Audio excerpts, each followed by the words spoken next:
We've heard from just about everyone regarding the national anthem protest, and now Jerry Jones is weighing in on his weekly radio appearance on 105.3 The Fan in Dallas yesterday, saying he is very disappointed. Here's more. The forum of the NFL and the forum on television is a very significant thing. I'm for it being used in every way we can to support the great contributors in our society, and that's people that have supported America, the flag, and there's no reason not to go all out right there. And for anybody to use parts of that visibility to do otherwise is really disappointing. Jerry is very disappointed, Max. Do you have a problem with his comments? Yes, I do. I have a big problem with his comments. Of course, Jerry Jones, Stephen A., is disappointed by this. Of course he doesn't like this. He wants to focus on what's great about our country. Of course he does. Know why? He owns a football team. He gets to own the Dallas Cowboys. He's a rich, old white guy who gets to own the Dallas Cowboys. How many African-American team owners are there in the NFL? Zero. Zero. Now, is this because in a country with a relatively large African-American population, is this because somehow African-Americans are intrinsically worse at business? Is this the reason? Is it because that there's not a lot of African-American participation or interest in the NFL? No? Okay.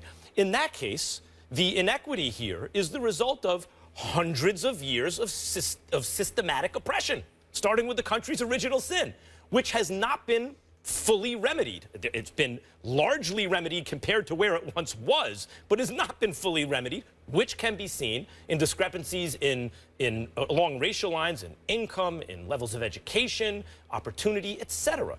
So naturally, Jerry Jones says, let's focus on what's great about America. Look how great America is. Well, others may say, wait a minute, we're not there yet. America may be great, but there are things that can be improved, and let's focus on the things that need to be improved. Why is that disappointing to him? I think it's a great thing about our country. The idea that Kaepernick is using, and others are now using the NFL to make their point. When you play, and others have made this point in recent weeks, when you play, do you decide to have a ceremony involving the national anthem in the football game? The two don't have to be married, but they are together now. You are the one who has entered, potentially, politics into the equation.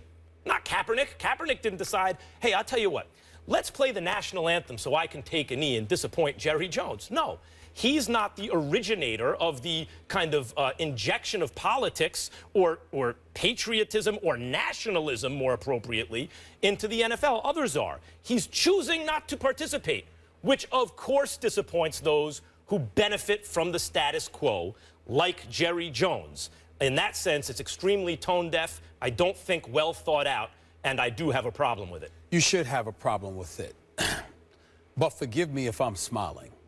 Because you see, I like that Jerry Jones said what he said. Because I'm a bit more cynical. Yet I try to be somebody who thinks these things through as opposed to just react emotionally, even though the emotional reactions are entirely justified. Let's take, for example, Jerry Jones and what he had to say.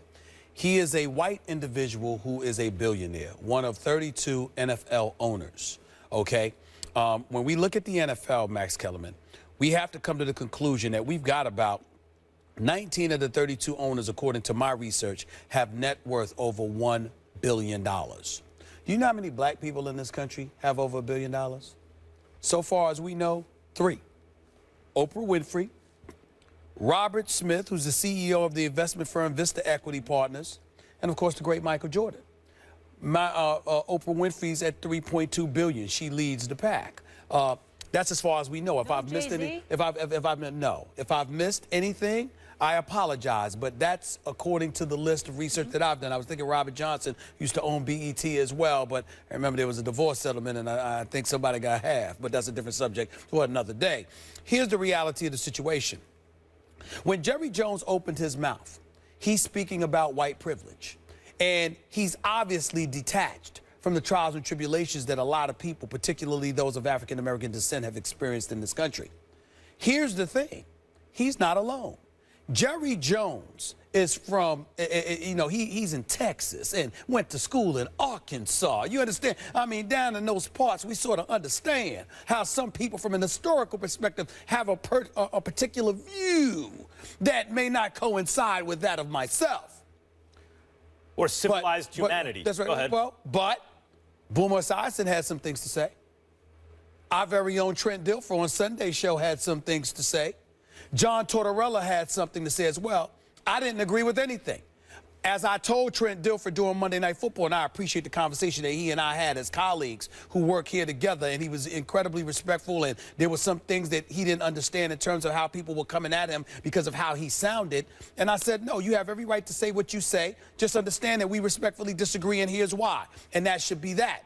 But it needs to be understood that this is the kind of mentality that justifies what Colin Kaepernick has decided to do and what ultimately he has sparked. Because when we talk about injustice and inequality as it exists in our country, particularly towards African Americans and people of color, we have to recognize there are those who are cynics, there are those who are dismissive, there are those who are ignorant, and then there are those who simply just honestly don't know, can't relate because they've heard these kind of things, but they haven't been exposed to it, they don't know any better, and that is why it justifies what Colin Kaepernick has done. It does not always justify the anger because some people honestly may not know. And it's our job to show them what they don't know, whereas others are insensitive,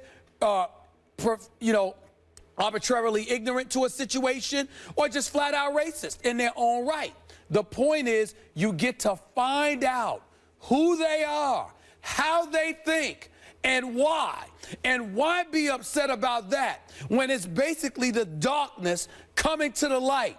And we're seeing the real divide that exists where people have walked around talking about civil rights legislation is passed, affirmative action is in place. So many things in our society has gotten so much better. What the hell is there to complain about? And then you see a Jerry Jones and you hear these comments from others and you say, here's what there is to complain about. You see what we were saying? It all makes sense. I just want to say, because this is coming up a lot about the Kaepernick topic, I don't blame or hold against anyone who wants to stand for the national anthem, including I stand for the national anthem, because you want to focus on what's great about the country. I don't think Kaepernick does either. I don't think he has a problem with those who are saying, I'm standing because I'm focusing on what's great about America. I'm patriotic in that way. Not about nationalism, it's about patriotism. Why is it that the other camp is so offended by those who choose to focus on what still needs to be improved rather than what's been done already and what's good? Why is that camp so angry? Because it makes them uncomfortable. Last point, one of my boys sent me this morning. I had Dave Zabino double-check this for me because I want to double-check these facts, make sure we was on point. Let me read something to y'all real quick. It wasn't until 2009 that until 2009, no NFL players stood for the national anthem because players actually stayed in the locker room as the anthem played.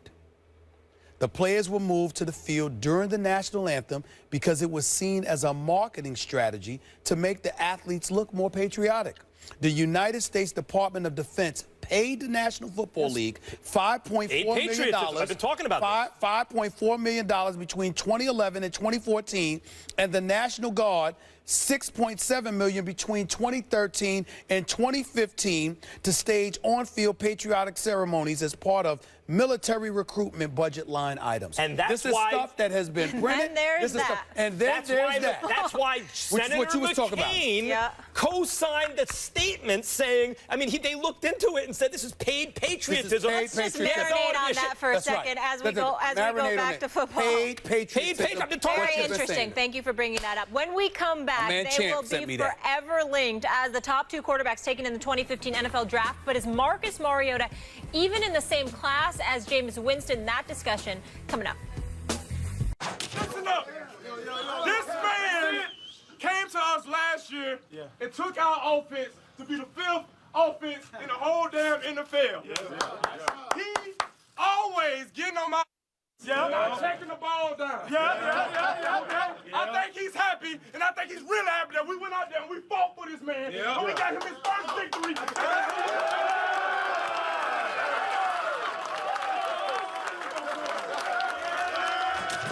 Even I'm fired up after that. That was Jameis Winston talking to his teammates in the locker room after throwing 4 touchdowns in the Bucs' 31-24 win Week 1 over the Falcons. Marcus Mariota, who was taken with the number 2 pick behind Winston in the 2015 draft, threw for 271 yards, 2 TDs, and 1 interception in the Titans' Week 1 loss to the Vikings. Stephen A., is Mariota even in Winston's league? Not to me. Not to me. I don't think he is. And I'm not talking about talent per se. I think that Jameis Winston is a superior talent at the quarterback position, but it's not to knock Mariota. He's a relatively quiet, unassuming guy. He works his tail off.